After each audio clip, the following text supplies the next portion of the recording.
tarde, meu povo! Estamos aqui na gravação de mais um RoçaCast e eu mais uma vez estou aqui explorando o mundo para ouvir corações e dessa vez com muito carinho, com muita honra eu recebo aqui Angélica e Manfred. Oi! Sejam bem-vindos, tudo bem? Muito obrigado. Muito bem. Gente, eu trouxe a Angélica aqui para falar um pouquinho sobre dislexia. Por que a gente vai iniciar neste assunto? Porque outubro é um mês, né, que se fala muito sobre a dislexia, onde tem uma visibilidade um pouco maior. Você tem dislexia, certo? E como? Então conta pra gente como é que você descobriu isso, como é que foi, como é que é essa sua história com a dislexia? Começando aqui e contando para vocês que outubro é isso mesmo, é o mês internacional da conscientização sobre a dislexia. Então o mundo inteiro nesse mês está conectado, tentando fazer esse trabalho, né, principalmente com professores, né, porque não é fácil, a dislexia é invisível, e por ser invisível, muitas pessoas não acreditam que ela existe. Sim. E não acham necessário uma intervenção, não acham necessário um diagnóstico, não acham necessário um acompanhamento. Só que lá na frente vêm as frustrações.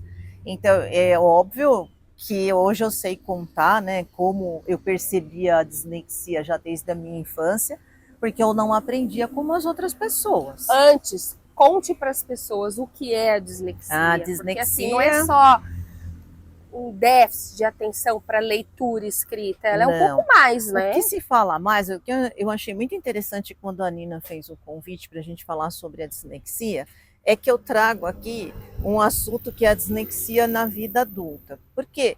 Fala-se muito da dislexia na infância. Sim. É um transtorno que vai afetar mesmo o aprendizado. A dislexia é um transtorno de aprendizagem, onde foca-se mais nas pesquisas e nas conversas a respeito da dificuldade da leitura, da escrita, muitas vezes até na fala, mas já começa assim que a dislexia não é igual para todos, e ela tem as variantes de cada um desses transtornos, né? Então, por exemplo, se eu tenho dificuldade na escrita e tenho dificuldade na fala, eu também posso ter essa dificuldade no que eu ouço. Eu fui premiada, Sim, a dislexia auditiva. Eita, Leire. Então, eu acho que tudo isso a vida traz para a gente, até como uma oportunidade. Eu que sou muito falante, que gosto de me relacionar com o meio mundo, eu tenho a oportunidade hoje de contar para vocês, para todo mundo, como que é a vida de um disléxico, né? Que nem tem tanto problema assim para falar, eu falo bem, eu troco palavras, ó, eu freio no meio do caminho. Aí tem gente que vai dizer, então eu acho que eu também tenho dislexia. Não é muito assim também, diferente, né? Do que tem gente que banaliza, né? Manfred está acostumado, né, a ouvir as banalizações, né? Tem dois caminhos, né? Ou, nossa, eu acho que eu também tenho um pouco disso, viu? E o outro, você não tem nada disso. E com certeza o melhor caminho não é ignorar a dislexia. Ela é invisível, mas ela deve ser reconhecida, e assim como tem que ter o preparo de professores, tem que haver o preparo da família, ou seja, a conscientização, ela é muito importante. Porque... Você teve esse preparo na sua infância, quando você descobriu isso? Não, eu tive só uma mãe maravilhosa, uma mãe intuitiva. Que bom. Olha o galo pulando aqui, tô falando. Na roça é assim. É RoçaCast. Aqui a bicha, a gente tá só aqui, ó, espantando os mosquitos, os bichinhos. E o galo pulando, né? Eu falei que ele é entrão. Nós temos tudo aqui o pé na roça, tá? Minha mãe é de Muzambinho, era de Muzambinho. Não acredito. Meu pai era de Guaxupé. Então, assim, a nossa geração desses pais nasceu em São Paulo, mas a nossa origem é a essência da roça. E Manfred é da roça alemã. A roça alemã. Aliás, o que mais tem na Alemanha é roça, não é? Sério? Então, meu avô tinha lá fazenda, com gado, com cavalo, com porco, com galinha, plantação de milho, de batata, de trigo. E aí, aos 60 anos, ele se auto-aposentou, vendeu tudo, se mudou para uma casa. E aí eu cheguei a morar por um bom tempo, por 20 anos, nessa casa dos meus avós, tá? Mas aí na casa tinha galinhas. Então tá tranquilo aqui o ambiente, né? Galinhas, uma horta enorme que eu aprendi a cultivar do começo ao fim, plantar, colher, tudo, tudo, tudo. Que sensacional! No aniversário de 60 anos do Manfred, a gente pediu para não é cartunista, mas uma pessoa que desenha, fazer o desenho da casa dele com a horta, a roça atrás. Então, hoje aqui, na verdade, a gente está pisando na nossa história, né? Que gostoso! Olha lá, né? 100%. Você vai tá achando que bailarina é só então, palco, você sabe de nada, inocente. Então. Mas me fala, então é isso. A minha mãe, ela era uma pessoa extremamente intuitiva. Naquela época da minha infância, a minha mãe não tinha o 2º grau completo. Ela estudou, ela fez o supletivo e ela fez a faculdade depois de adulta. Eu acho que ela fez a faculdade na casa dos 60 anos, né? Na casa dos 60 anos. E eu lembro que nunca é tarde, né? Nunca é tarde. A gente já traz esse traço aí na família, nós vamos falar daqui a pouco, de pessoas que se aventuram em desafios com a idade avançada, né? Então, aí as professoras, eu não era uma criança com um problema de disciplina, né? Em casa, eu também sou da época da ditadura, né? Então em casa a gente era disciplinado, né? Não era de fazer baderna, bagunça, nada disso. Mas vira e mexe, eu ouvi assim, eu vou querer conversar com a sua mãe depois da aula. Aí eu já sabia, gente. Alguma coisa. A minha expressão sempre era assim, tá bom. E dentro da minha cabeça eu lembro até hoje, de novo vão reclamar de mim. Aí uma vez eu gravo bem, né? Quando eu estava na 4ª série, eu tinha uma professora, ela era uma pessoa muito infeliz. Depois eu descobri que ela morava perto da minha casa e eu conheci toda a história de vida dela. Tinha história de alcoolismo dentro de casa, mas enfim, não vem ao caso. Ela era infeliz, então imagina uma professora infeliz. Posso dizer que naquele tempo, não fazendo mau uso da palavra, uma pessoa ignorante no sentido de que... De não ter o conhecimento. Não tinha o mesmo, conhecimento. Né? Hoje eu tenho 60 anos, quando eu tinha 9 anos, 8 anos, nenhum professor sabia o que era dislexia. Nem se falava disso, né? Não, então assim, quando ela tinha os surtos dela, que a gente não conseguia aprender, ou que conversava, ela atirava o apagador de costas, assim, pegasse quem pegasse, era uma coisa louca. Aí Dona Alzira falou... Marcou, Dona Alzira, marcou. Eu não gravo o nome de ninguém, mas essa eu gravei. Porque será, né? De jeito, né? A pontaria devia ser certeira dela. É a diretora da pré-escola, né? Eu tô contando a história lá com 9 anos porque me lembra como a minha mãe reagiu, eu nunca esqueci. Aí ela, porque Dona Celina, eu escrevo isso, eu ensino aquilo, eu já expliquei, e ela não aprende. Ela não aprende, não precisa ver, não sei o que. E eu ficava de mão dada com a minha mãe aí nessa conversa assim, de cabeça baixa, sabe? Quase que pedindo perdão por eu ser tão ruim, né? Tão pouco. Tô trazendo problema para minha família e tal. Aí, quando eu cheguei em casa, eu não tinha medo desse negócio, vou chegar em casa e vou apanhar porque eu não estou indo bem na escola, porque lá em casa a gente apanhava assim, mas apanhava porque aprontava na rua, mas... Não pela casa. Porque caía de bicicleta, porque brincava demais, porque isso, porque aquilo, mas por causa de escola não, né? Aí cheguei em casa e falei, nossa, o que será que a minha mãe vai fazer comigo, né? Aí minha mãe falou assim, nunca esqueci, sabe o que é? Você é diferente, você precisa dormir mais, você precisa descansar. Ela... Encontrando uma solução, né? Eu acho que ela nem sabia o que fazer, mas no mundo intuitivo dela, ela entendeu uma coisa que hoje se sabe, né? Entre todos os sintomas que um disléxico tem, está o sono. Quando nós vamos ler, por exemplo, que as letras viajam, baralham todas, né? Aí a gente começa a ficar sonolento. Quando a gente vai em algum evento ou alguma aula onde as pessoas falam muito, já perde um pouco o foco, exatamente. Né? Quer ver alguém contar um capítulo de um livro, como a gente tem no estudo religioso nosso, e a pessoa, ao invés de preparar a aula, ela lê o livro, e quando tem também um número enorme de personagens dentro da história, gente, não dá para mim. Né? Não, é o terceiro, o sexto personagem, eu já não sei mais nem qual é a história. Quem é quem? Não sei nem o que eu fui fazer lá. Eu perco o rumo, porque né? que jeito, né? concentra com tanta história, gente. Por isso que é bem comum você encontrar no desenho que expressa dislexia o olho da hipnose, que é aquele olho assim, porque é isso mesmo, o nosso olho ele fica assim, aí dá sono, né? Então... Mas você já tinha ouvido falar de dislexia na sua infância ou não? Você foi aprendendo depois com o tempo? Nada. Eu estudava muito. Até te cortando um pouquinho, existe um diagnóstico para isso? Existe, então. Eu estudei... Igual TDAH, essas coisas. Tem, hoje em dia tem, não é hoje em dia não, já faz alguns anos, né? Eu vim a tomar conhecimento porque eu estava fazendo as provas para me tornar professora de balé oficial. E aí eu comecei a perceber que eu esquecia coisas que eu já sabia desde a minha infância do balé. Eu comecei balé com 12 anos, depois vamos chegar nesse ponto. Sim. Eu falei, como assim eu não me lembro? Aí no meio da sequência, aquilo desaparecia. Aí que eu fui me lembrar que quando eu estava na faculdade, eu estudei pedagogia na faculdade, eu tinha ouvido falar de alguma coisa que contava de pessoas assim. Aí, foi na faculdade na que você faculdade, ouviu a primeira vez? Ouvi, mas não prestei atenção. Lembro vagamente de algo desse tipo. Eu acabei a faculdade nos anos 90, né? Final de 80. Final de 80. Nós casamos no ano 1990, né? Então, porque eu conheci o Manfred no final de 80, mas eu me formei antes. Depois vamos contar sobre isso. Quero saber, quero saber.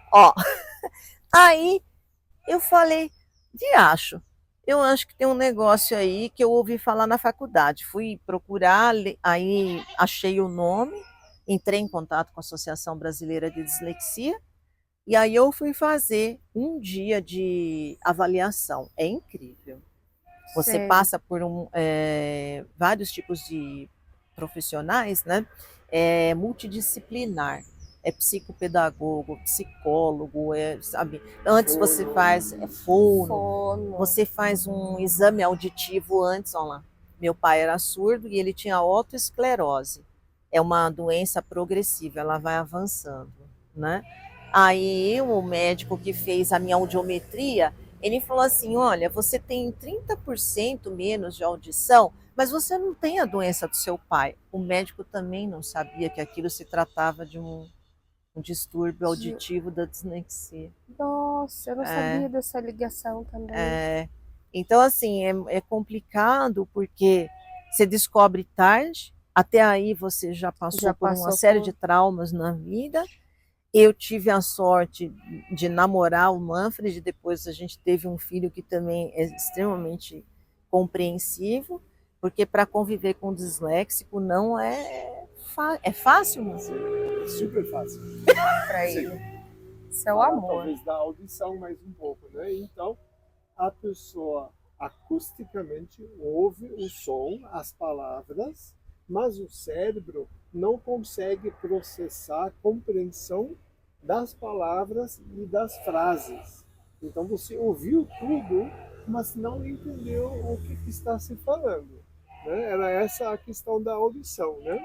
Eu tenho problemas até hoje quando eu vou explicar para um professor, porque assim, eu sou formada como professora de dança, subentende-se que eu entendo muito do universo da dança. Eu não sou uma bailarina profissional, eu sou uma bailarina amadora, mas eu tenho uma formação bem completa como professor de dança. E, inclusive, quem me ajudou nessa formação foi o Manfred, porque eu tinha capacitação física, musical, dançante, artística para dançar. Só que para você se formar na faculdade de dança como professor, eu fiz a Royal Academy of Dance de Londres, né? Você precisa fazer os trabalhos escritos. E para fazer os trabalhos escritos, quando eu comecei esse curso, foi o primeiro curso no modelo atual. A gente morava na Alemanha e eu pertencia a um grupo de pessoas que estava na Europa, não tinha chegado no Brasil ainda. Então, o modelo de trabalho que você tinha que escrever não é como a gente escreve trabalho no Brasil. É um modelo diferente. É um padrão europeu. Mas como é esse padrão? O Manfred pode explicar. Muito teórico, científico, praticamente. Uma coisa totalmente estruturada. Então você não pode escrever aleatoriamente, Não. formar frases, escrever um parágrafo, não. Tudo é muito bem especificado. Não tem um jeitinho brasileiro, Não então, tem né? jeitinho. Tem que... E já começa pelo enunciado, pela pergunta que é para responder. Não tem nada de trivial. Como eu estudei 20 anos na Alemanha, então tenho mais afinidade, mais facilidade para entender e aí ele te o que apoiou, está então. se perguntando e como é para responder. Mas é bem desafiador. Hoje em dia é bem normal que eu ouço, inclusive, de parentes, né, de sangue, que eu pareço mais alemã do que o Manfred. Então, essa história é assim. Como o disléxico precisa de muita organização para ele funcionar, então, quando eu aprendo alguma coisa, eu preciso exercer essa atividade ou essa escrita com muita organização, com planejamento, com metodologia para escrever. Porque se eu sair um pouco fora, se eu ficar viajando, eu não consigo mais pegar o fio da meada. Não finaliza, né? E aí eu acho que as pessoas têm a impressão que é um desejar ser certinho que ultrapassa o que o Manfred é. Porque é óbvio que o Manfred é metódico, né? Como um alemão. E a faculdade na Europa, eu só conheço assim na Alemanha, né? Você tem que tem que ter pensamento lógico, você tem que ser preciso, você não pode ficar gastando tempo, não é, Manfred? Raciocínio lógico extremo. Caramba. Que é muito útil, muito saudável, você usa na sua vida toda, num monte de situações, mas ao mesmo tempo canaliza um pouco, talvez excessivo, né? Sim. A gente pode dizer que o Manfred também é formado? No balé, eu brinco. A gente brinca, o curso que eu fiz, ele tem a sigla CBTS. O Manfred pode explicar a sigla para vocês, hein? Certificate in Ballet Teaching Studies. Que a gente divide a formação. Sim, é o estudo do ensinamento de balé. Exato. E essa sigla é em inglês, porque a escola mãe é inglesa, né? Mas o que acontece? Eu lembro quando a gente morava na Alemanha, a gente ficava tarde da noite, o Manfred já trabalhava na Bosch, na Alemanha, ele chegava, daí eu tinha que apresentar os trabalhos para ele. Ele lia os enunciados para mim, ele mastigava os enunciados, né? Ele decifrava, porque não adianta você colocar em tradução, você tem que entender o contexto. Aí eu dizia para ele, eu sei o que eles estão querendo dizer. Eles estão falando dessa sequência, aí tá bom. Aí eu tinha que montar a fórmula de um exercício que eu ia aplicar para uma turma X. Aí vem a montagem do exercício, não é você só escreve lá o exercício. E acho que é simples. Não, você tem que escrever o tempo musical, o que acontece em cada minuto. É um monte de colunas esse planejamento, né? Exato. Então, o que faz o pé, o que faz o braço, o que faz a cabeça, outras observações, tempo musical, acessórios. Então é um planejamento bem rígido, muito detalhado, que não deixa margem para erro. Mas o legal foi assim. Eu traduzia o enunciado para a Angélica, aí ela disse, agora eu sei o que estão pedindo. Daí ela elaborava a resposta, e aí eu não só traduzia a resposta, que era em inglês, como também colocava no formato e no estilo certo, desejado, dentro de uma formação europeia. Então ela fala brincando, mas está errado, que eu fiz a parte teórica do CBTS e ela a prática. Não é verdade, porque eu entendo 5% do que ela entende. Mas tem uma ligação de vocês que é espetacular, né? Tem. Não dá para fazer o CBTS, eu diria hoje, com pedagogia, com experiência de vida, e também depois eu fui aprender inglês, tá? Eu aprendi alemão primeiro, do jeito que um disléxico pode usar idiomas, né? Aí depois eu fui estudar inglês, eu estudo até hoje. Porque, olha, uma coisa é inglês que eu não sei, eu acho inglês bastante fácil, mas o alemão, para um disléxico, como é que foi? É difícil até hoje. Eu posso me comunicar em alemão coisas assim comuns, né? Claro que se for texto complicado eu também preciso parar, pensar, ler. Tem um outro ponto que é muito comum na dislexia, a velocidade, porque a nossa cognição ela é afetada. Então nós temos dificuldade para fazer tudo que é rápido, inclusive para pensar rápido. Então, quando você está numa conversa, mesmo em português, se eu estou numa conversa em português, muitas vezes a pessoa fala, a minha cabeça ela vai slow motion, ela vai. Agora imagine em outro idioma, né? E sem contar. Isso é um desafio e tanto, hein? Eu ouço um texto, às vezes em português, em português, é a minha língua materna. Eu quero responder para você. Eu não lembro a palavra em português. Agora imagine em alemão e em inglês.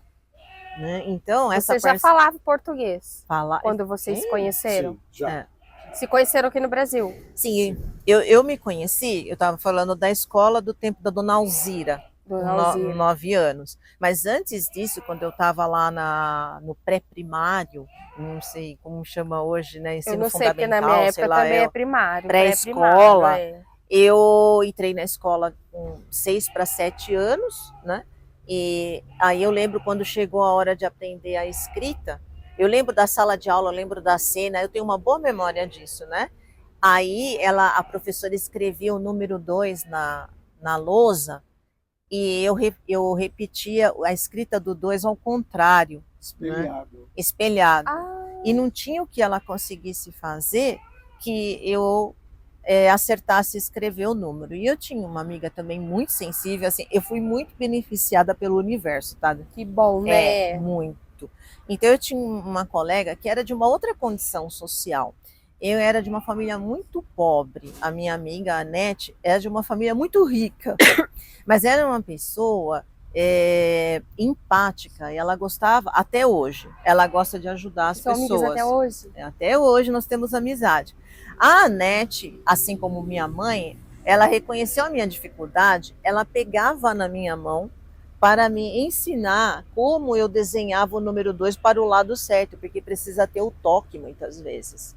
Até hoje no balé, eu tenho uma coach de balé em Vinhedo, quando eu vou executar algum exercício que ela percebe que fica travado, ela faz o toque no meu corpo para eu sentir o caminho do exercício. Tem isso também, que ajuda. E uma vez que faz isso, tá decorado. Não para sempre. Pode voltar. Ser reincidente. Mas você tem aquela memória, né, sinestésica para você fazer o movimento. Então, a Anete eu conheci lá com 6 para 7 anos, fomos juntos na escola até a 3ª série. Ela sempre era meu apoio para tudo. Quando a professora insistiu que eu lesse um texto 500 vezes, porque a gente lê. Tem hoje em dia contas que tratam de dislexia, que falam assim: não peça para um disléxico ler em sala de aula em voz alta, uma criança. Eu já sou adulta. Imagina como que não deve ser. A gente não lê ponto, vírgula, não respira nada. Você tem que aprender isso. Né? E a professora fazia assim comigo, de novo. E eu não entendia, óbvio, o que estava acontecendo. E aí eu já estava assim a ponto de chorar. E as crianças riam, davam gargalhada, mas elas não tinham culpa.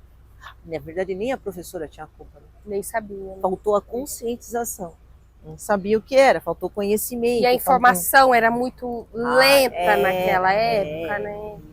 Então, não assim, é como é hoje, né? A internet, todo mundo tem informação a todo momento. Para mim, tá todo mundo perdoado, claro, né? Você vai falar de uma época dessa, mas eu sofri muito. E a Anete, ela não ria e ela me dava suporte. E essa amizade, como a gente morava no mesmo bairro, até hoje ela mora no bairro do meu pai. Até hoje, da família. A casa do meu pai, minha irmã vive lá, tá no mesmo bairro, tudo. Mas uma distinta classe social. Eu usava as roupas que a Anete não usava mais. A mãe dela doava para minha mãe as roupas. Nossa, que orgulho que eu tinha. Até hoje eu me lembro. A frente única escrito cavalo de pau. E tinha um cavalo aqui, que acho que era uma novela que teve na época. Não é do seu tempo. Sim, não? Será? Eu lembro de Ana Raiz, Zé Trovão. Eu me achava. Um cavalo? Um cavalo, quando eu vestia aquela frente única poderosa. Era poderosa a frente única, né? Então, aí lá na adolescência, a Nete vivia me convidando para sair, para conhecer os amigos dela. Eu não queria ir, não tinha vontade, sabe? Aí meu pai disse, eu já estou passando vergonha aqui com os pais da Nete. A mãe dela me encontra e fala, a Nete, ela quer sair com a Angélica, mas a Angélica sempre fala não, nunca pode e tal. Aí meu pai, eu disse, ai que saco, né? Eu vou. Aí de cara amarrada aceitei de fazer lá uma programação, porque assim, eu fui para outra escola, a Nete sempre foi de uma vida burguesa, eu não tinha vontade de me misturar com essas pessoas, né? Que saco, vou nesse encontro só para meu pai parar de pegar no meu pé, né? Aí fui, a Nete foi em casa me buscar carrão, usava luvas na ação. Uma dama chiquíssimo, né? Esquece. Tá. E eu lá com a roupa que tinha, né? Vamos, né? Aí fomos num barzinho. Vamos, nossa, nós vamos encontrar uma turma hoje no Speak Easy. Isso era em que cidade? São Paulo. São Paulo. Eu sou de São Paulo. Tem mais uma história para contar, viu? Nós dois nascemos em São Paulo na mesma maternidade, porque naquela época a família do Manfred morava no Brasil. Sério? E na mesma maternidade? Na mesma maternidade. Estava escrito. Nossos destinos foram traçados na maternidade. Dizia Cazuza. Literalmente. Talvez na mesma caminha. Quem sabe, né? Aí, acho que a gente chegou já tarde. A maioria das pessoas estava uma mesona, porque a Nete é muito sociável, ela está na vida política, porque ela sempre foi uma pessoa sociável, né? Aquele bando de pessoas, e ainda faltava a gente. Ela dizia, não, porque falta chegar a Estelinha, Estelinha.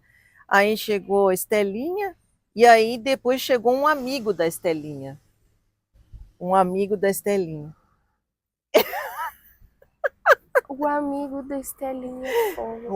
Você não queria ir. E eu não queria ir. Olha. Eu também já tinha desistido de ir, porque quebrou o escapamento do meu carro. Falei, não, esquece, então, ou não. Não quero saber. Aí Já me deu dor de cabeça. Vai, vamos então. E aí? Aí a gente se conheceu lá. Assim, foi amor à primeira vista, 100%. Né? Ele tinha uma namorada, eu vou contar pra vocês aqui, pra todo mundo agora. Tinha uma namorada, viu? Sim, depois de uns dias. Quem era a namorada quando ele te viu? Eu nem lembrava mais. Não, depois de uns dias ele falou pra mim, então. Eu lembro que a gente tava num barzinho lá, 13 de maio, Bexiga, no bairro do Bexiga. Então eu tenho uma namorada e tal, aí eu vou decidir o que eu vou fazer. Então tá bom, né? Falei, então não era nada pra mim, deixa quieto, deixa rolar. Aí depois de uns dias ele me contou que a decisão era ficar comigo. Poderoso o rapaz, né? Não, e firme, né? Vai vendo. Sim. Tinha, mas assim, pra que vai continuar sendo que o coração agora tá direcionado aí? Mas teve um episódio... Realmente foi a primeira vez. Foi. Gente, a coisa mais linda esses dois! Eu tive que aguentar muita perseguição na minha vida, né? Imagino! Dentro da própria família, porque nós da raça negra ou pessoas de origem muito humilde, a gente carrega dentro da gente a cultura do não merecimento. Sim. Né? E eu ouvi dentro da minha família, não na época do Manfred, mas em outra época, de uma prima, se você não se enxerga, né? Então, eu sempre posso não me enxergar, mas Manfred me enxerga. Exato, não é? Né? Então, assim, já tive muitos episódios. Até hoje eu ainda vivo a história do meu pai, por exemplo. Meu pai, a expressão dele era não combina. Mas eu entendo meu pai, né? Porque naquela época não tinha como uma mulher preta, pobre, né? Aí tá envolvida num relacionamento amoroso com um gringo, entre aspas, né? Ele é totalmente alemão. Sim, então, só nasceu aqui. Só nasceu. Você nasceu e depois depois foi para lá com seus pais. Aos 6 anos de idade, fui para lá, aos 25 e vim de novo. Aí eu fiquei. Então a adolescência toda, a infância toda foi lá. Foi na Alemanha. O Manfred tem muitos traços alemães, embora ele não goste. Ele não é apaixonado pela cultura alemã, né, Manfred? Vamos falar sobre Uma isso brasileira também. dessa, meus queridos, como que não vai nem lembrar da Alemanha? Até por isso que hoje em dia o Manfred está fazendo um ato de humildade épico na vida de um alemão. Ele está na aula de hip hop. Mentira. Ah, Você está fazendo aula de hip hop? Assumi isso como aventura. E realmente Mentira. as primeiras 6 aulas, pelo menos, eu chamava de exercício de humildade. Porque a dificuldade era enorme. Não está no meu sangue. Tô chocada. Não é? hip A hop. partir daí a coisa está fluindo. Hoje é uma delícia. É a diversão da semana. Não Mas acredito começou como sendo nisso. exercício de humildade. É bem interessante, porque se eu for analisar o Manfred hoje com a estrutura do professor de dança, eu não fiz só a Royal Academy of Dance, né? Eu fiz Ivaldo Bertazzo, eu fiz uma série de outros cursos paralelos, onde a gente aprende sobre dinâmicas de dança, sobre a importância das dinâmicas variadas para a formação de um bailarino. Você não vai fazer só balé clássico. Lógico, Você tem que, saber né? tudo. Você tem que passar por outras vivências, né? E aí eu vejo hoje o Manfred, eu aprendo muito com ele. Ele memoriza muito bem as sequências, né? E é bem interessante quando ele vira para mim, eu não sei se eu dou risada ou se eu choro. Tá, mas eu não entendi onde entra braço, cabeça, a perna, juntar Porque ele já tudo. tem a técnica ali, né? Ele fala, onde é que tá isso aí? A malemolência, né? O brasileiro, ele tem essa, Sim, não é? O brasileiro às vezes ele nem gingado, faz curso né? nenhum, Nem faz. né? Então o Manfred, ele olha para as pessoas, se olhava, agora ele já melhorou muito, ele consegue Ele tira aquela visão técnica, né? Sim. ele desmembra o movimento e ele me ajuda nos meus estudos com isso. Ele frequenta praticamente todos os meus ensaios e daí eu gravo os ensaios, que é uma estratégia muito boa para disléxico, para todo mundo, tá? Gravar para rever depois. Exatamente. Aí ele tem a memória do que ele viu e das correções que eu recebi, mas quando ele vê os vídeos, ele comprova aqui, tá vendo isso? Você acha que você fez tal coisa, mas você não fez essa, você fez um pouco diferente. Então ele me dá uma limpeza técnica, né? Sem ser da área da dança, mas que ele é o telespectador. Sim. Ele sabe, olha, essa mão ela era aqui. Você está achando que você fez a mão aqui, que tá certo? Não, a mão ela era lá. O vídeo mostra, era isso mesmo, né? Sensacional. Então é um trabalho VAR da dança. É verdade. Isso mesmo. A gente usou esses dias, né? Sim. Eu treino agora para uma apresentação em novembro. Que, aliás, me conte desse look, olha aqui, toda... Licença, vou pro Egito. Faraó, eu vi lá que tem alguma coisa do faraó. Ah, então, um balé de repertório. Gente, esse daí tem que ser o Manfred para contar para vocês. Chama A Filha do Faraó. Esse balé de repertório é de quando, Manfred? Ele sabe tudo. 1862. Foi escrito na Rússia, foi encenado pela primeira vez na Rússia, e quando foi encenado na Rússia, onde não tinha pessoas pretas, e a peça é Filha de Faraó, então tiveram que pegar bailarinas e bailarinos brancos e pintar de preto. Sério? E onde vai ser? É bem interessante. Bom, eu estou no Instituto IED, que é Cláudia Pereira, né? O grupo independente Cláudia Pereira é um grupo pequeno, mas muito profissional. Eu pedi para me aceitarem lá, porque eu conheço a Claudinha já faz uns 19 anos. A Claudinha, ela é um tipo de pessoa que carrega as amizades também, como eu, para o resto da vida. Porque a Anete, que eu acabei de falar, nós temos amizade até hoje. A gente tem um grupo de WhatsApp com 4 pessoas que eram dessa pré-escola até hoje. Sensacional. Nos conhecemos com 6 para 7 anos e nós estamos todos com 60.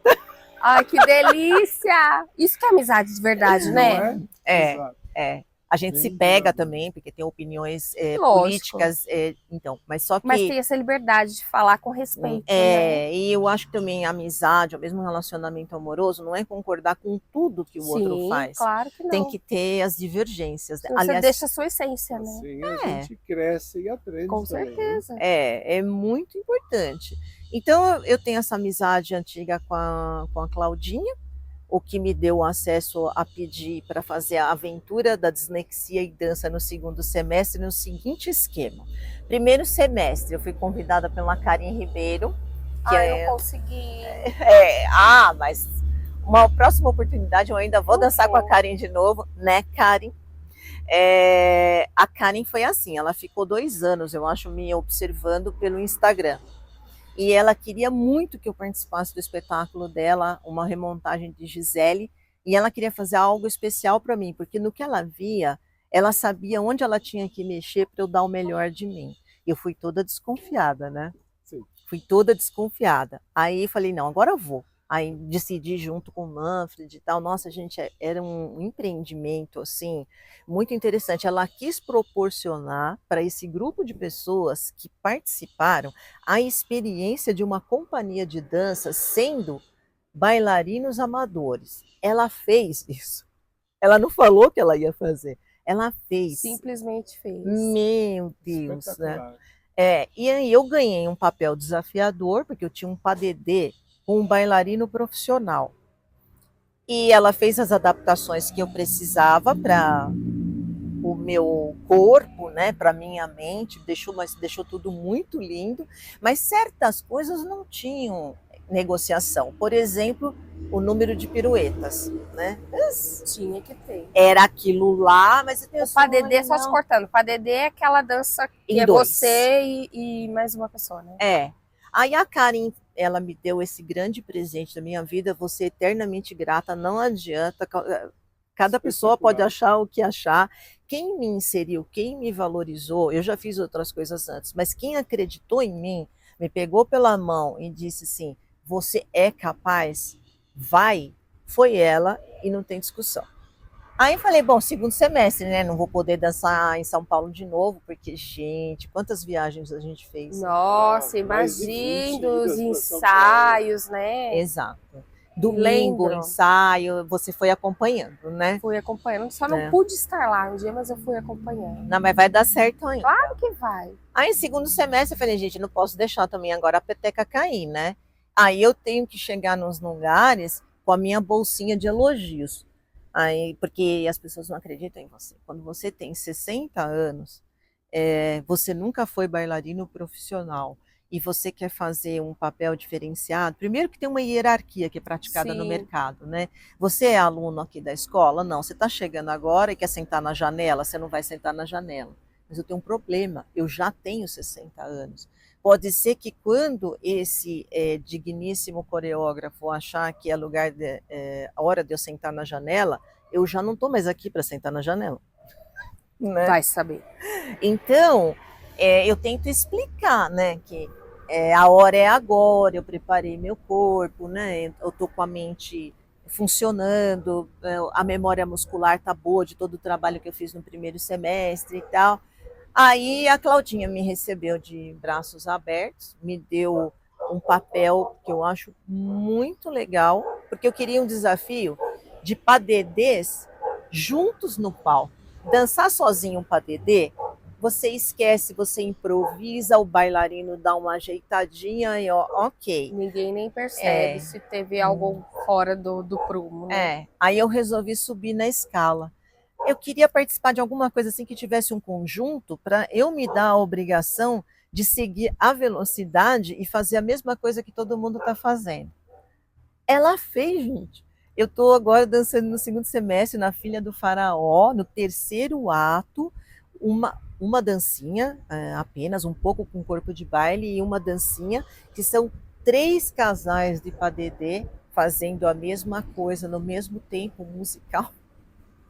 Eu estou no fundo do mar, o nosso personagem tem a rainha do fundo do mar, que é Fernanda Scudler, e nós somos 2 acompanhantes da rainha no fundo do mar, eu e a Érica, cada um com seu partner, né? E que dia que vai ser? 1 de novembro. 1º de novembro, aonde? Feriado, né? Não, feriado dia 2. Então dá pra ir, né? Dá pra ir.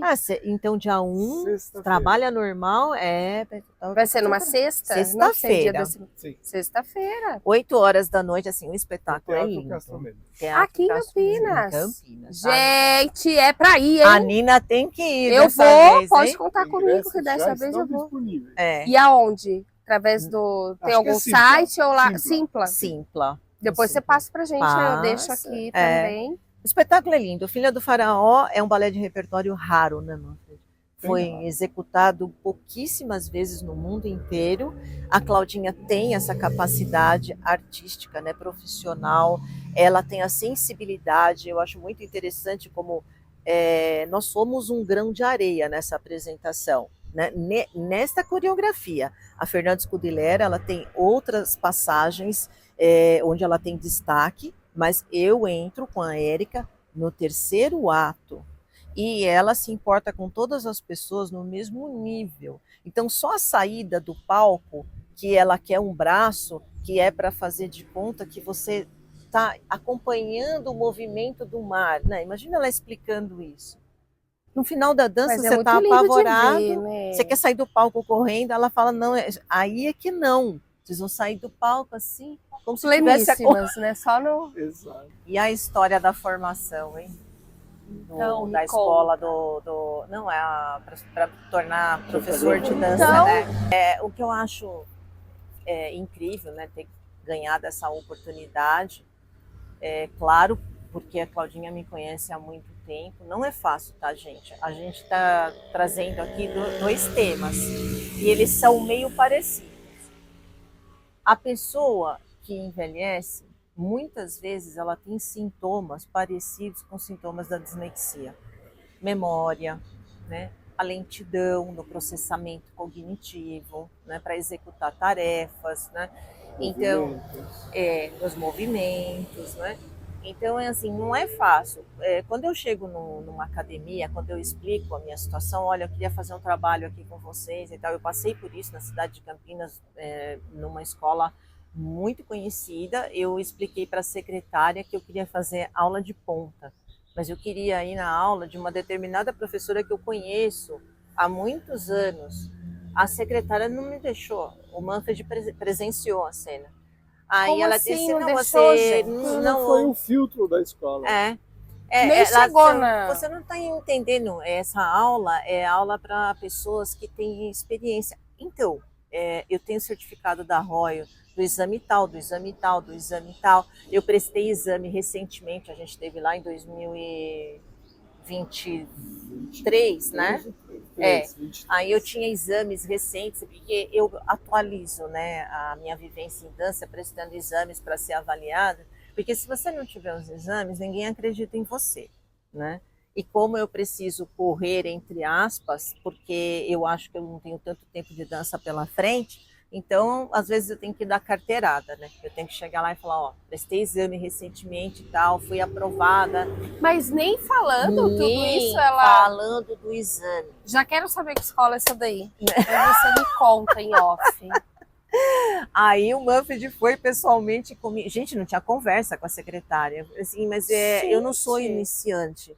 Então, mas essa aula de sexta-feira, ela não é para você. Essa aula é para quem tem... deixa eu experimentar a aula. Secretária não precisa nem de professora, então. Aí a secretária avalia e tá tudo certo. E eu gosto muito de manter meu cabelo branco, né? É engraçado que com esse penteado ficou a parte preta para cima, mas o meu cabelo é bem branco. Até o aplique do cabelo é com branco, porque eu sou assumida e eu quero que as pessoas olhem para mim e acreditem que eu sou capaz, mesmo eu tendo a minha idade. Eu não quero pintar o meu cabelo para as pessoas pensarem que eu sou mais jovem, para elas me aceitarem fazendo um trabalho. Eu quero que elas entendam que a pessoa mais velha, ela é capaz. Depende de como você se prepara, né? Para tudo isso. Então, esse é um aspecto do envelhecimento, que é muito parecido em alguns pontos com a dislexia. Mas se eu for falar para vocês sobre a dislexia não é só problema. O Manfred, ele sabe de cor a lista das vantagens de um cérebro disléxico, né, amor? Conta pra gente. São você que participou praticamente da vida dela toda. Sim, exato. São coisas muito impressionantes, assim. Um grande ponto forte de disléxicos é a criatividade. Então, pessoas disléxicas são extremamente criativas, ponto fora da curva. Um outro ponto forte é o empreendedorismo. Tanto é que no mundo conhecemos, não vou citar nomes agora, mas conhecemos fundadores de empresas mundialmente famosos que são empreendedores disléxicos. Criatividade, então, no mundo da arte está cheio de pessoas disléxicas. Um outro ponto muito forte é a empatia, possivelmente explicado pelo sofrimento nos primeiros anos, tem mais facilidade de se colocar na situação do outro, então uma empatia extrema. Outro ponto é uma habilidade bem acima da média, acima do normal, de resolver conflitos. Tá? Uma coisa é quando a pessoa disléxica está envolvida, mas eu estou me referindo a entre outras pessoas, ou numa reunião de trabalho, de negócio. Então a pessoa disléxica tem essa habilidade. Bom, e mais um tanto de outras, e isso faz com que, na verdade, até não muitos anos atrás, isso era ignorado pelo mundo empresarial, e hoje não mais. Porque hoje, na grande maioria das empresas, você tem necessidade de vários perfis, de várias habilidades em destaque. Então, se eu vou trabalhar num escritório de contabilidade, a criatividade não é desejada. Mas em muitas outras profissões, onde tem um processo de desenvolvimento, criação, produto, marketing, seja o que for, a criatividade é um diferencial positivo. Então, hoje, essas pessoas já são buscadas no mercado para determinadas funções onde elas facilmente são superiores a outras. E que bom, né? Que evoluiu, né? Porque isso tem mais um ponto importante. Todo mundo conhece o LinkedIn. Sim. Que é a plataforma entre candidatos e empresas, onde as pessoas estão na vitrine com seu currículo. Faz 1 ano e meio que o LinkedIn acrescentou na sua lista de habilidades para você dizer, eu falo inglês, eu sou engenheiro, não sei o quê, o dyslexic thinking. Então, a pessoa tem uma forma de pensar diferenciada que é do disléxico. Coisa que espirrou aqui. Tem um galo aqui em cima. Eu acho que ele fez xixi na minha cabeça. Faz parte, tem essa árvore, ela solta. Tem uma árvore mesmo. Ela solta. Não, tá tudo tranquilo. Então é isso. Isso hoje é reconhecido como um diferencial positivo. Então tem no LinkedIn positivo. Isso, eu tô por fora, não sabia. Eu já tenho meu LinkedIn. Isso no perfil de LinkedIn dela, ela acrescentou isso. Colocou lá. Que ela tem pensamento disléxico, porque é buscado por isso, certo? As empresas não põem no sentido negativo. Disléxica, não, deixa eu pegar outra pessoa. É o contrário, estou procurando pessoa disléxica. Então é muito rico isso e acho que até não muito tempo atrás enxergava-se até entre os disléxicos mais desvantagens do que vantagens, né? E hoje isso está bem forte e o mês de outubro é mês para destacar isso também. Então tem a mostra Dislexia Quando a Arte, que foca muito nisso. E acho muito positivo, muito rico. Por falar em vantagem e desvantagem da dislexia, vamos supor assim, se não fosse o amor que você sente por ela, você acha que teria alguma dificuldade na comunicação de vocês como casal? Não teria. Talvez tenha a ver comigo também, que tem um perfil muito de ouvinte e de professor. Eu gosto de ensinar, etc. Então isso também ajuda. Mas não teria, porque a comunicação entre o casal é muito mais pelo coração do que pela mente. Então aí a dislexia não afeta, né? Em nada, né? Não. Vocês se casaram Há quanto tempo? 34 anos de casado. Aqui no Brasil? Sim. E a gente casou 2 vezes. 2 vezes. Casou uma lá vez também? No Brasil e uma semana depois na Alemanha. E Patrick Patrick é o filho deste casal. Patrick tem quantos anos? 31. 31. E ele mora lá? Ele mora na Alemanha. O Patrick, muito pelo contrário, ele tem uma cognição que é uma coisa de louco, porque é bem normal dentro da família de disléxicos, né, terem outros disléxicos, né? Existe também o estudo da hereditariedade, né? Eu não sei onde os estudos estão. Quando alguém me convida para responder alguma pesquisa sobre dislexia, eu participo. Participei recentemente de um pesquisador brasileiro que ele dá aula, eu acho que é para o mestrado ou doutorado de uma universidade, e ele trata essas questões de neurodiversidades, né? Sim. Ele lamenta muito que o maior interesse dos alunos não é pela dislexia, e sim pelo autismo. O que a gente acha, pode ser que estamos enganados, é que tem muitas pessoas famosas, né, que têm casos de autismo na família. E a dislexia, por ser muitas vezes não diagnosticada, e quando diagnosticada, muitas vezes não é levada a sério, ela não tem esse ibope todo, né? Mas é algo que merece ser conhecido, ressaltado e trabalhado, não apenas para evitar os traumas, mas também por esse lado que o Manfred falou, pelo reconhecimento. Sim. Né?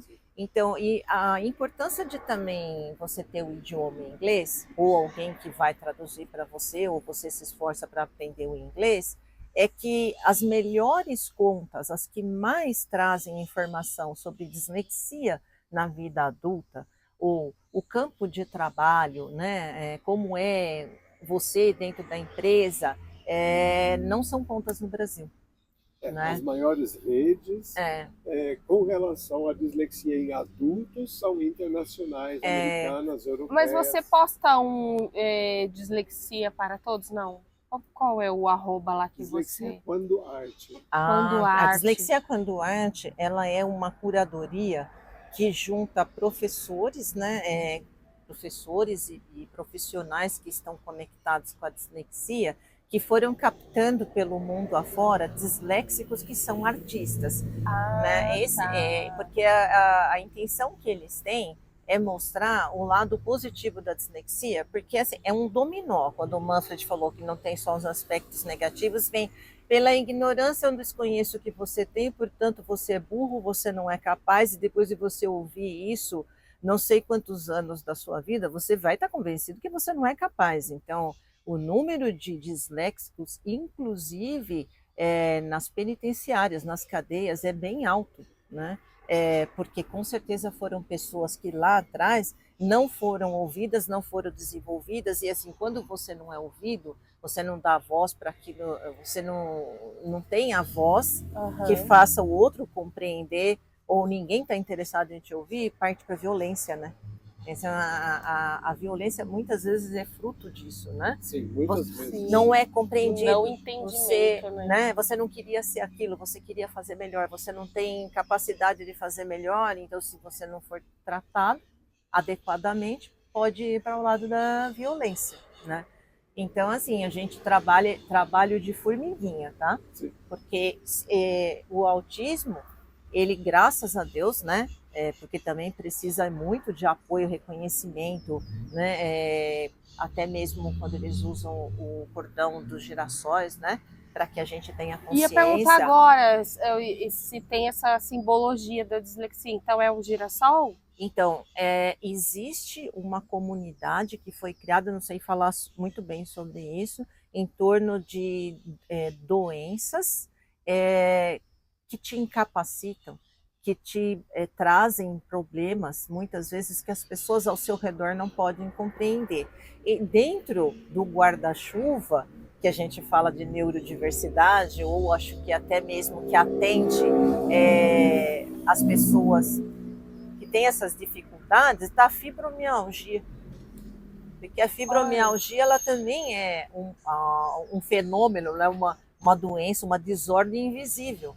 Então tem pessoas que quando vão viajar de avião, por exemplo, elas colocam o cordão dos girassóis para ser identificada. Essa pessoa pode estar sujeita a um surto de dor, sim, né? Afeta algumas capacidades.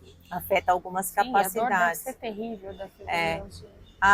Eu não sei como está hoje, né? Porque eu não sou pesquisadora da área, até onde eu me lembro, né? Que a diretora da curadoria lá da Mostra Dislexia com Duarte, ela já está como doutora até, né? Nesse assunto, porque ela viaja para fora do Brasil, ela está sempre atualizada com as pesquisas. O nome dela é Nadine Heisler, também é descendente de alemães, né? Porque a base toda é em Florianópolis.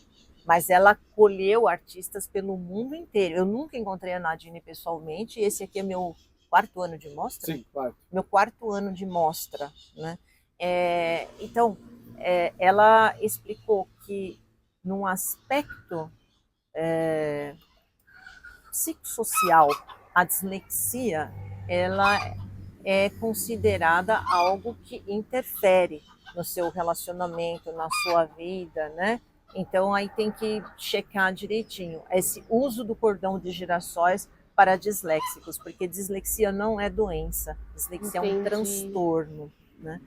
Até aí, não sei como é o autismo. O autismo usa um cordão. Tem um cordãozinho, Sim, coloridinho. Né? Mas se ele é classificado como uma doença também, eu não sei. Não sei. Mas é bom que tem esses amparos, né? Sim, com certeza. Porque não é fácil.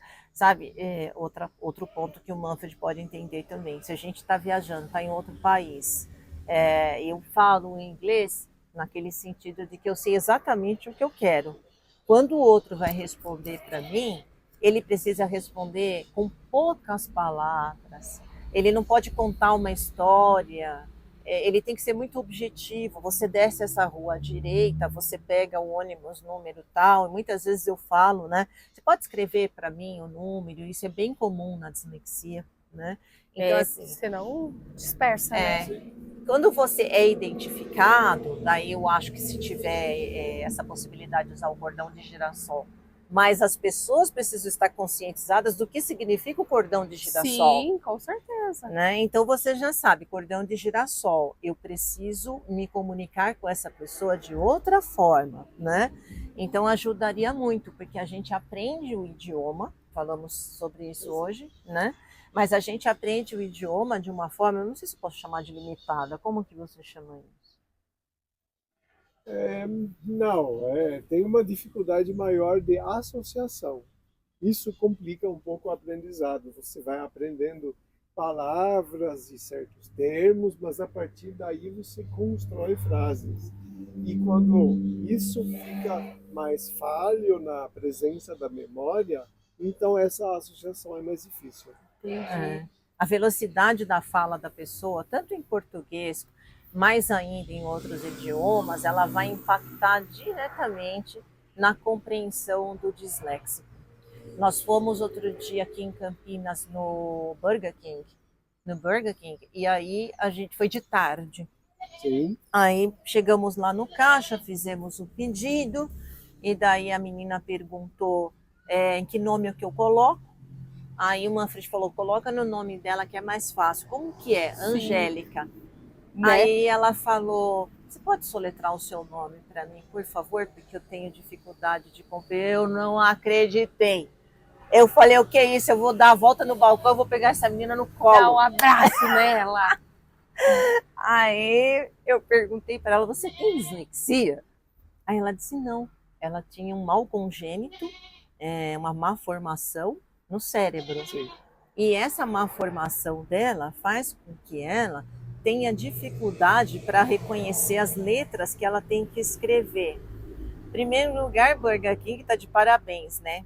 Porque contrata. Sim, porque acaba sendo uma inclusão. Uma inclusão, sem dúvida nenhuma. Exato. E ela contou pra gente, né, que ela sustenta a vida dela, né?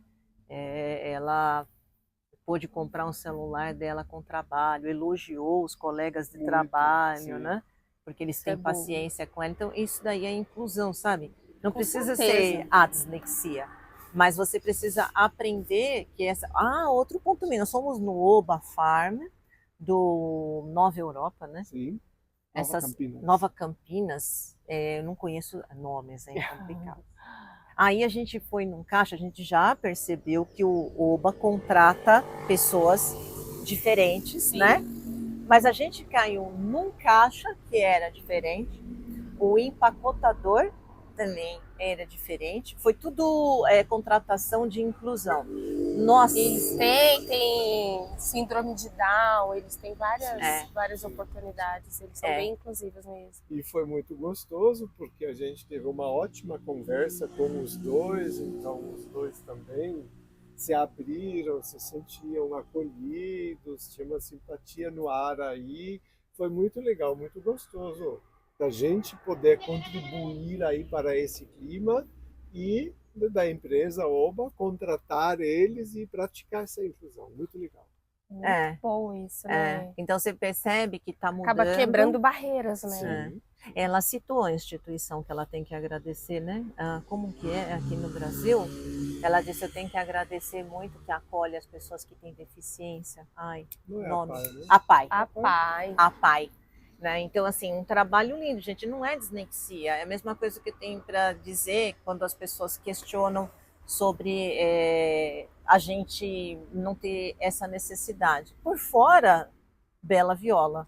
Por dentro, pão bolorento. Você não sabe o que está acontecendo com aquela pessoa. Então, quando eu entro numa sala de aula, às vezes um professor, sala de aula de dança, né, ou seja lá no que for, o professor ele tem uma expectativa comigo que eu não tenho como retribuir. Depende de como está meu cérebro naquele dia.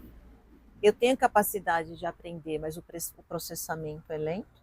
E tem dias que são diferentes, que você sente mais essa dificuldade e outros dias menos, e algo que você identifique isso. Então, por exemplo, não dormi direito, então hoje talvez eu não me concentre melhor. Existe isso? Existe. Infelizmente, um grande número de academias de dança tem aula para adulto no horário noturno. E também não é só adulto, adolescentes. Por quê? Porque o balé é uma atividade que funciona no horário contrário ao horário escolar e ao horário do trabalho. Então, as aulas se concentram no período noturno. Noturno, a maioria, né? Para mim é péssimo, porque eu diria para vocês que o meu horário melhor de rendimento, ele vai mais ou menos até umas 4 horas da tarde. Depois eu já tenho dificuldade, o cérebro já está bastante cansado, essa entrevista demorar, eu não vou render mais nada, entendeu? Porque já vai acabando a pilha. O sol se pôr, vai acabando a pilha. Não é? Comentar mais uma coisa aí sobre isso, né? Então, um exemplo, eu falo assim, quando você aprende uma coisa nova, você constrói uma sinapse no seu cérebro. Aí essa sinapse no início não é uma coisa muito firme, muito segura ainda. Então, para o disléxico, é muito importante você mandar sinal por essa sinapse com muita frequência. Eu uso um termo que eu falo, você tem que pavimentar a sinapse para ela se tornar uma via expressa que funciona com total segurança. Então, o que eu observo na Angélica, em disléxicos em geral, uma coisa é aprender, a outra coisa é memorizar. E a outra coisa é sempre invocar essa memória na hora certa, porque as coisas têm um momento certo de acontecer. E aí acontecem os blackouts ou os lapsos, onde a memória não desperta naquele instante. Né? E isso acontece menos quanto mais pavimentada a sinapse estiver. Isso mesmo. Então, nas primeiras vezes, no ensaio de balé, nos primeiros 5, 8 ensaios, acontecem mais erros. Então quer dizer que basta ensaiar 20 vezes que não tem mais erros. Não necessariamente. Né? Tem erro também, depois de 20 vezes. E o curioso não é na parte mais difícil. Não, é totalmente aleatório. Algo que você acerta 19 vezes, na 20ª vez você erra. Eu tenho um outro exemplo muito bobinho, muito simples. Na nossa cama, do lado da Angélica, tem 3 interruptores de luz. Quando a gente se mudou para o atual apartamento, a Angélica me perguntava, essa luz aí é qual interruptor? É o de baixo. Na noite seguinte, essa luz aí é qual interruptor? De baixo. Então foram facilmente 2 meses com essa pergunta, é o de baixo. Aí não houve mais a pergunta e a Angélica acertava sempre, conversando, acerta o Já era pronto. tranquilo para elas. Passaram-se 12 meses. Do nada, o cérebro apagou. Do nada, errou. Ah, eu não sei mais qual interruptor que é. Então são coisas assim, né? Então você não consegue controlar isso.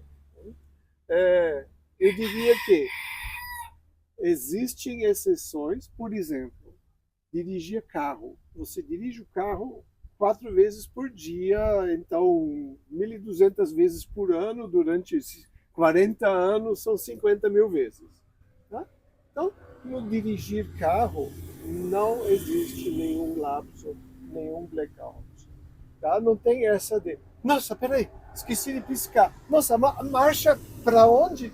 Não existe nada disso. Funciona 100% fluido, perfeito, como qualquer outra pessoa que está habituada. Você acha que é porque talvez não tenha uma cobrança de alguém ou não? Por exemplo, todas as vezes que você está numa aula de balé ou você está numa escola aprendendo ou dando aula, enfim, existe a cobrança de uma segunda pessoa. De um resultado. De um resultado. No carro, não. No carro você está ali. Você acha que por isso, de não ter essa cobrança aí nesse subconsciente, pode ser que flua de uma forma melhor? Tem isso também, mas existem informações. Olha, tem muito a ser modificado em vários setores. Informações de trânsito, quando elas não são favoráveis, claras, né? Eu já estou acostumada a errar o caminho, eu sigo em frente para não fazer uma bobagem, né? Eu não tenho histórico de acidente de carro, assim, nada grave. Eu prefiro continuar, se eu não entendo o Waze, se eu não estou entendendo direito a comunicação, principalmente quando tem rotatória, né? Isso é uma coisa complicada para disléxico, porque é muita informação. Você vai entrar na rotatória, tem carro vindo de lá, às vezes, dependendo da posição que você tem, onde é Balão do Kennedy, em Campinas, perto da Miami Store. Dependendo do lugar que você entra ali, tem muita informação de carro. Isso para o disléxico é fatal. Mas não, isso porque tem rotatórias aqui que você tem que parar no meio de quem está fazendo a rotatória, né? Não de quem está entrando. Então é complicado até pra gente. Mas o ato de dirigir mesmo, colocar as marchas, dar certo, essas coisas, tá? Dirijo bem carro mecânico, atualmente já faz alguns anos é carro automático, mas eu nunca precisei de carro automático. Eu procuro me dar bem com as coisas mais básicas, porque assim, hoje eu estou numa condição boa de vida. E se um dia não tiver mais, eu vou me tornar inapta só porque eu não posso ter um carro automático? Não, eu não preciso de nada disso. Eu consigo viver como as outras pessoas vivem. O que eu preciso, o meu maior apelo é a velocidade. E nós estamos vivendo de uma forma no mundo onde a velocidade ela ganhou uma valoração, ela ganhou um significado que ela nem merece. Porque o que as pessoas têm hoje em dia? As pessoas estão sofrendo de ansiedade, principalmente. Ninguém vive mais o momento. Não, né? A ansiedade, ela tem essa característica. Rápido, eu preciso ser atendido rápido. Só que na internet. Exato. Então, nós disléxicos, a gente tem essa, inclusive eu considero uma vantagem. Porque a gente precisa ter aquele tempo para absorver, né? Eu não tenho, com 60 anos de idade, eu não tenho obrigação nenhuma de entregar nada para ninguém num tempo recorde. Eu gosto de participar, quero participar um dia de um festival de dança competitivo, mas é porque eu quero participar de toda a atmosfera. Se eu sair de lá sem ganhar nada, para mim também, tudo bem, né? Tá tudo bem, né? Mas isso é um dos segredos, né? Você pode ter uma dificuldade, uma adversidade, mas tudo depende de como você encara isso. Tá? Então, se você encara isso de uma forma diferente, acolhe positivamente, você diz, eu não posso na mesma velocidade. Tá bom, então eu vou transformar isso numa curtição Um processo que eu aproveito, que eu gosto, que eu curto. E vai vivenciando. Aí é muito diferente, né? Dizer, nossa, mas eu não consigo. Não, pelo contrário. Então, você consegue aproveitar de uma forma que outros têm mais dificuldade. E quando existe aquela aceitação, que aquela aceitação, às vezes por ser uma amizade, mas você percebe quando você está executando um trabalho junto com algumas pessoas, que essas pessoas elas gostam muito de você, elas querem dizer que elas te aceitam. Mas quando você tem que desenvolver o trabalho junto com elas, lá dentro fica aquele restinho de ela não vai conseguir no meu tempo. Então eu passo por isso agora nos meus ensaios, eu gravo tudo, porque eu estudo os meus vídeos, né? Então quando tem algum atraso, alguma coisa, tem uma tendência de vir para a Angélica. É porque você não está girando no tempo certo. Acaba sendo um centro ali, Só que daí eu tenho o vídeo. E aí o vídeo mostra que eu girei no tempo certo. O VAR mostra. Para vocês terem ideia do que acontece. Mas eu fico chateada com a pessoa. Acho que pode até chamar o sentimento de ficar chateada. Sim, mas eu compreendo e não deixo de amar a pessoa, né, como amiga. Nós somos 3 mulheres, 3 homens, ou como amigo, né? Porque eu compreendo que esse é o mundo que nós estamos vivendo. Você tem a tendência, em primeiro lugar, de que o quão mais rápido eu for, mais fantástico eu vou ser. Quem disse? Quem disse? Né? Exatamente. Você tem condições de mostrar coisas belíssimas, inclusive sem a velocidade, né? A qualidade artística do movimento, porque o público percebe. Sim, com certeza. O público, você pode ser o público está atento. O público está atento. O público está vendo. Esse cara, ele só quer chegar ali o mais rápido possível para ele ganhar o troféu do ele foi rápido. Mas a dança não é só velocidade. Vou esperar servir. Ó, o Charme comendo o bolo. O bolo não me atrapalha em nada, porque tem relação com a minha infância. Olha que maravilha. Minha mãe era confeiteira, a gente tá aqui, a gente conversa e vai comendo, a gente vai mudando aqui conforme o sol. Adoro um bolo, Estamos tá? na roça, sim.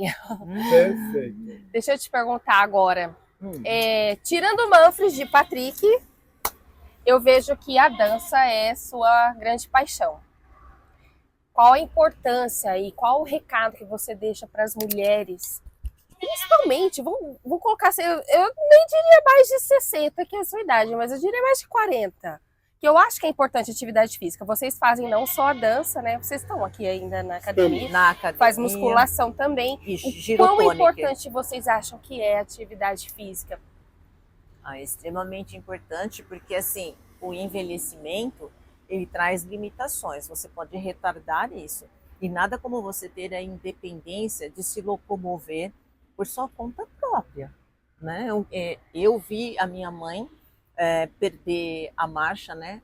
Por causa do câncer, por causa da medicação, aí ela passou a ter que usar cadeira de rodas. Aquilo já me marcou intensamente. Depois o meu pai também começou a perder a marcha por volta aí dos seus 80 e poucos anos, né? Meu pai era uma pessoa extremamente ativa. Eu sou filha de pai e mãe. Eles não faziam atividade? Não. A minha mãe trabalhava demais. Ela não tinha limitações físicas até que ela começou a fazer o tratamento para o câncer. Outubro Rosa, foi câncer de mama, tá, gente? Mas numa outra época, a coisa melhorou muito hoje. Minha mãe teve câncer inflamatório de mama. Naquela época não se falava, não se conhecia muito a respeito de câncer inflamatório. Então, ela não teve a sorte que as mulheres têm hoje. Ele é muito agressivo, muito violento e não teve jeito. Meu pai morreu na época da pandemia porque ele não aceitava ser internado. Ele tinha medo de pegar Covid. Aí ele brigou com a médica que ele não ia ficar internado porque ele estava com uma infecção, que não tinha nada a ver com Covid. Uma semana depois ele estava morto, no mesmo hospital. Tá? Porque ele precisava ter recebido medicação, tratamento. Ele tinha já 90 anos, né? Mas ele poderia ter vivido mais. O que eu vejo hoje em dia pelo mundo inteiro, aliás, o Manfred também fala mais sobre isso a respeito da cultura alemã. Os alemães, eles não vivem amparados pelos seus filhos. Aliás, muitos alemães nem têm filhos, né? Eles são independentes aí até o final da vida, vão morar num asilo que não é o mesmo conceito de asilo que tem aqui no Brasil. Por quê? Né? Qual que é a diferença? São residências, é como se fosse um condomínio de apartamentos. Mas tem as pessoas que ajudam, né? Tem as pessoas que ajudam. Por conta de... Alguns têm algumas limitações também, né? Tem. Conforme vai ficando mais velho. Tem né? fisioterapeutas, tem médicos, né? Então, mas não tem esse preparo cultural que o filho vai cuidar dos pais. Essa eu acho que é uma parte boa que a gente tem na mistura das culturas, porque a gente também não quer dar trabalho para o nosso filho, nós temos um filho só. Imagina a carga em cima de um filho só, que nem mora no Brasil. Né? Não, você tem que vir para cá agora para cuidar da gente. Não, não quero. Então, quanto mais a gente puder adiar isso, né? Não é? Ter uma Manter vida a saudável, nossa autonomia, a nossa mobilidade. Exato. Isso é muito importante. O bem-estar depende muito disso. Né? O movimento liberta, né? Sim. Eu acho que a grande questão é essa. Existe aí também essa coisa no mundo e no ser humano que é o desejo, a ambição pela liberdade. Eu acho que essa é uma ambição que justifica. Sim, eu né? concordo. Não é para você sair batendo a cabeça por aí, mas você precisa ser dono do seu corpo, você precisa... É autoconhecimento. Sim. Né? Autoconhecimento, autocuidado. Então, praticar atividade física está na casinha do autocuidado, né? Mas como você trouxe a pergunta do balé na minha vida, eu era muito pequenininha, eu deitava na cama dos meus pais e talvez eu via a imagem na televisão, eu não sei, e eu ficava dançando com as pernas. Ah, e aí, de ver na TV. Era Começou muito novinha. cedo. No quarto deles não tinha TV nenhuma, não sei se eu vi na televisão, mas a Anete, de novo, nessa escolinha que a gente estava, tinha como atividade complementar do currículo, aula de balé. E aí tinha na escola.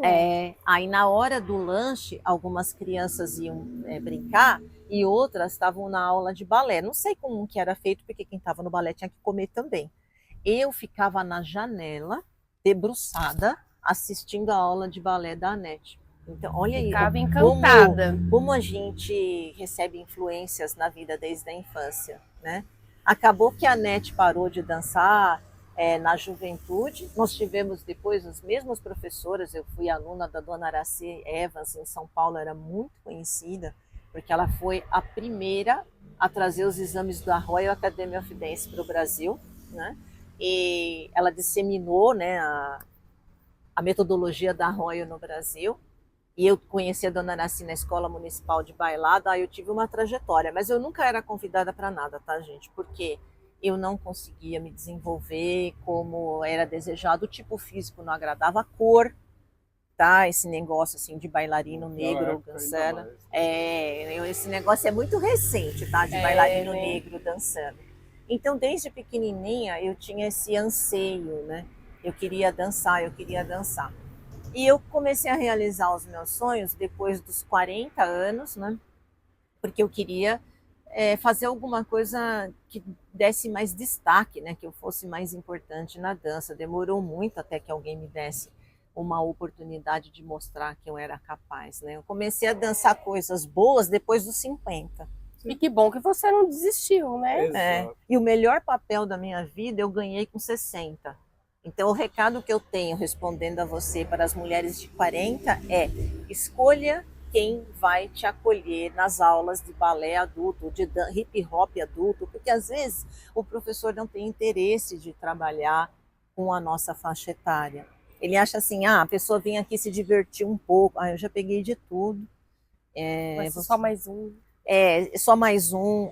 Nós somos, por exemplo, uma boa fonte de renda para as academias, certo? É dinheiro certo no final do mês, a turma dos adultos e tal, ou é a turma do pessoal que vem para confraternizar, para bater papo, e eu sempre fiquei muito assim com isso, né? Eu tenho essa facilidade para enxergar isso aqui vai rolar ou não vai rolar, né? Então É bom, porque aí você vai seletizando, né? Aquilo que é bom e que pode ser importante para você, né? Eu acho que a dica é: fique bem atento se o ou a profissional que te atende na sua atividade física compra a sua causa. Porque se ela faz por motivo comercial, mas na verdade ela não acredita, não entre, que você não vai chegar onde você quer chegar. Exatamente. Tem que ter amor, né? Tem que ter amor no que faz, porque aí você vê que não é só recompensa financeira, né? É o que aquilo vai gerar para o outro. Né? Agora, deixa eu te falar, antes de finalizarmos, eles também, gente, são empreendedores. E eu tive a honra de ser uma das modelos de vocês. Eu quero ser para sempre. Teve não, ela continua para sempre. Ah, bom, quero ser para sempre. Queria que vocês falassem então um pouquinho como é que surgiu a marca de vocês e quais são os próximos passos aí para o futuro. Nós estamos agora com a nossa empresa, tem uns 3 anos. 3 anos. 3 anos, né? Quase, então, ainda não. Foi março 22, 2 anos tá e chegando, meio. Tá chegando já. Nós produzimos um modelo específico de roupas para treino de atividade física também, para passeios ou também... Já ia falar isso agora, não é só para treino, gente, não. É totalmente versátil. É um produto do armário cápsula, né? Aquele que você puxa lá e fala, eu vou jogar uma chemise por cima. Nós trabalhamos com macaquinhos fitness. A gente tem alguns produtos complementares na Grife que são sazonais, túnicas e turbantes, aí entrando dessa esfera da moda autoral. Nós não temos uma diversidade de cores, não. A gente trabalha com coisas bem focadas. É o preto, é o básico. Se você quiser dar uma vida nova no seu visual, no seu look, você vai incrementa, né? Você incrementa, que eu acho que entra aí também a possibilidade da criatividade. Eu não preciso chegar lá com uma cor diferenciada. Eu pego o meu look, eu transformo. Eu coloco uma sainha ou eu coloco uma com tudo, né? Com tudo. Começou também na história da minha vivência de enxergar dentro das salas de aula, de dança e outras atividades físicas, que o modelo que a gente usa normalmente de roupa para dança, ele é um colã. Normalmente ele tem um corte em V na região do bumbum. Na Europa... Como um maiô, né? Como um maiô. Na Europa, os colãs são feitos para um tipo físico diferente do nosso e com isso eles cobrem, até preferencialmente, né, a própria Royal, ela tem um colã que cobre o traseiro, porque a intenção não é sensualizar, é uma roupa para você praticar dança. E aí eu percebia que os colãs, eles me incomodavam, e eu incomodava também muito. Muitas vezes a meia do balé faz uma pressão na parte abdominal que ela vai afetar a sua digestão. Aí tem uma série de aspectos que os médicos podem explicar, os osteopatas, né, que vai atrapalhar na sua circulação. E eu fiquei pensando, óbvio que eu vi que tinha macaquinho aqui, macaquinho ali. E aí falei, um dia eu vou realmente arrumar uma parceria com uma confecção, que aliás a gente achou. Então veio da sua visão mesmo, né? Da sua própria experiência com a dança. Você não precisa mais do que ter uma peça no curto, outra peça no longo e o resto você cria. Você coloca o que você quiser em cima. A gente não tem intenção de ganhar um mundo com macaquinho fitness, mas a gente quer um trabalho que a gente gosta de trabalhar, mas trabalhar naquilo que a gente acredita. E como vocês chegaram nessa parceria para a confecção em si, tipo de tecido? Vocês atuaram ativamente nessas escolhas? Porque o tecido, gente, é fenomenal, né? É maravilhoso. A gente comprou vários modelos dentro do nosso agrado, tanto no Brasil como no exterior, principalmente no exterior. E aí tínhamos escolhido uma confecção familiar em São Paulo, que a família da Angélica já conhece há mais de 20 anos, e colocamos toda a coletânea de 7 a 8 peças na frente. Um balcãozinho. E conversamos, essa confecção ela faz moda plus size desde sempre, faz moda praia desde sempre, então ela já estava no mesmo segmento, assim, muito próximo. Conhecia diferenças de tecidos e de cortes e de costura e tudo mais. E aí então fomos selecionando. Desse aqui eu gosto dessa parte, desse daquela parte, desse do forro, da costura, do recorte, do molde. E assim a gente foi construindo a ideia. Aí a confecção fez uma peça piloto para o tamanho da Angélica. E aí como é que foi? Eu testei o produto, nossa, era muito interessante. Primeiro, ela já trazia a competência e o conhecimento. Então, quando você falava para ela o que você queria de rendimento do tecido, ela já sabia do que você estava falando.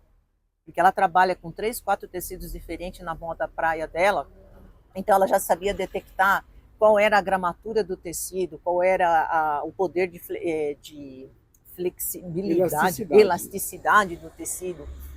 Sabe aquela pessoa, eu já tinha procurado, conversado com outras pessoas, tinha gente que falava não de cara, não tem interesse nenhum de desenvolver esse produto, né? Outros até gostariam... Você encontrou resistência até nessa... E é muito difícil você encontrar quem acredita, porque o universo da dança e dos esportes físicos de uma forma geral tem uma tendência à sensualidade. O macaquinho, ele tem um aspecto conservador, que não precisa ser conservador, porque é justo para te dar o conforto de você executar atividade física, ou até mesmo nadar, ou até mesmo fazer uma caminhada na praia, sem que você tenha a necessidade de ficar chamando a atenção de outras pessoas. Sabe quando você quer ficar no seu mundo e não quer chamar atenção para nada? Então é isso. Eu sei que a gente gosta de aparecer, que a gente gosta de uau, né? Tá todo mundo olhando para mim, só que não sempre, né? Nem sempre. E dentro da sala de aula de balé também é um desconforto. Você faz lá uma movimentação para frente, dependendo do seu corpo, se você tiver um corpo de brasileiro, você pode às vezes comprar o colã GG, ele vai entrar, aí você fica aqui, acertando. Eu não achava aquilo nem um pouco normal. Cavalo, eu tenho o corpo longo, então a gente se preocupou também de fazer um cavalo longo, para que a gente não tivesse aquela divisão, sabe, um negócio que enterra aqui. Então foi muito bem pensado, e a dona da confecção, ela conseguiu entender tudo, né? Olha, eu achei essa alça muito fina. Ah, eu já sei, então nós vamos substituir a alça. Eu também não gostei do passador que regula, do regulador da alça. Ah, eu já sei, tem mais outros 2 modelos, vamos testar isso daqui. Você quer mais o quê? Ela abraçou a ideia e...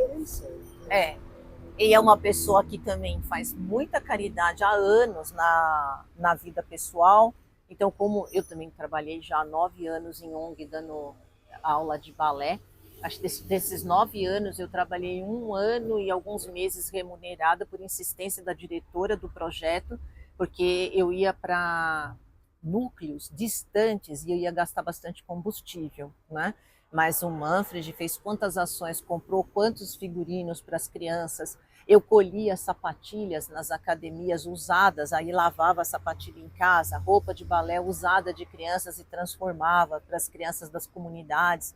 Trabalhei adorava trabalhar dentro das favelas. Assim. Então, assim, o que a vida deu para mim, eu também soube levar lá, né, de volta. Forma. Só que daí eu queria desenvolver a carreira de bailarina adulta amadora, e as dificuldades da dislexia, principalmente a auditiva, me incomodava no professorado. Aí eu preferi parar na carreira de professor e seguir como aluno. Aí foi uma aventura.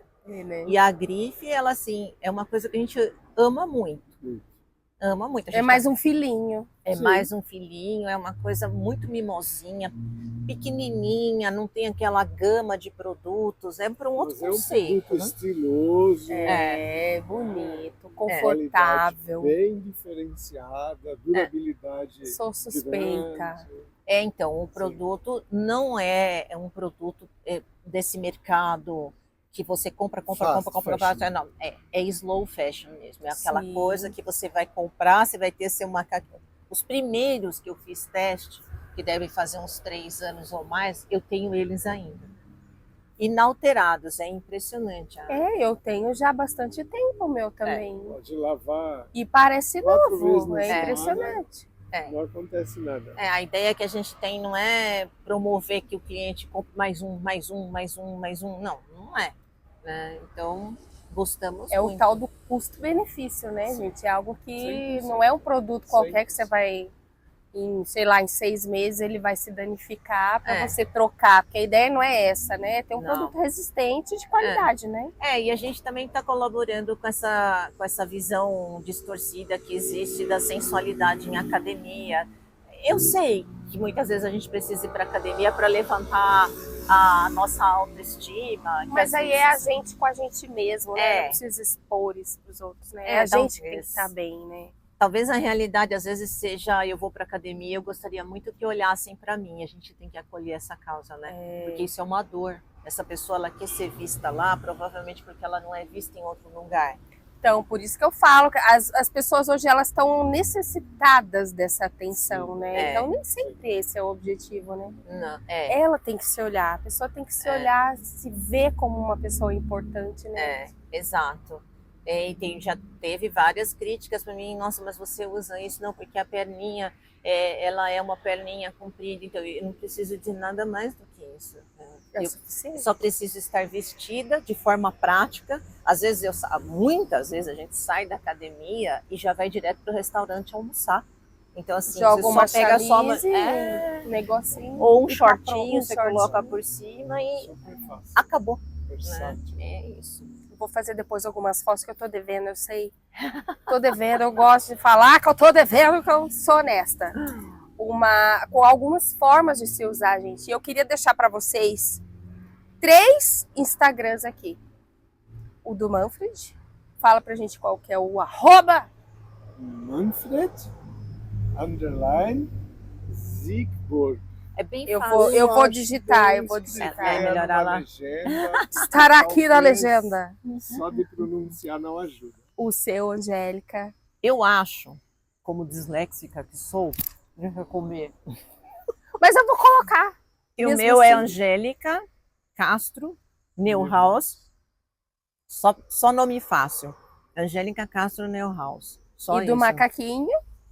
Por enquanto, porque teremos surpresas muito em breve.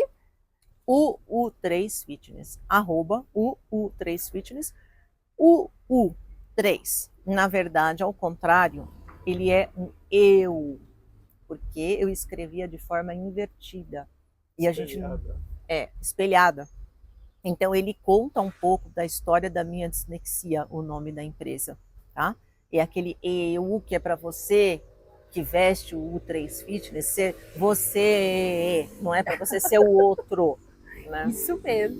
Gente, eu queria agradecer demais vocês terem aceitado. É galo pulando em cima, é mosquito voando, é um negócio doido aqui. RossaCast. Agradecer muito vocês terem compartilhado comigo e com todo mundo aqui a história de vocês, a história da dislexia, a história da Macaquinho Fitness. Dizer que foi uma honra recebê-los aqui, viu? E se Deus quiser, a gente volta aqui para falar mais um pouquinho depois. Muito obrigada, foi maravilhoso. Muito obrigado, gente. Gostei muito. Eu também. Adorei. Amei, viu? Gente, eu falo para vocês que eu exploro, eu vou explorando aqui, mas não tem como não ouvir corações como esse, né? Então, fique ligadinho. Até o próximo RossaCast. Muito obrigada pela companhia. Tchau, tchau. Obrigadão.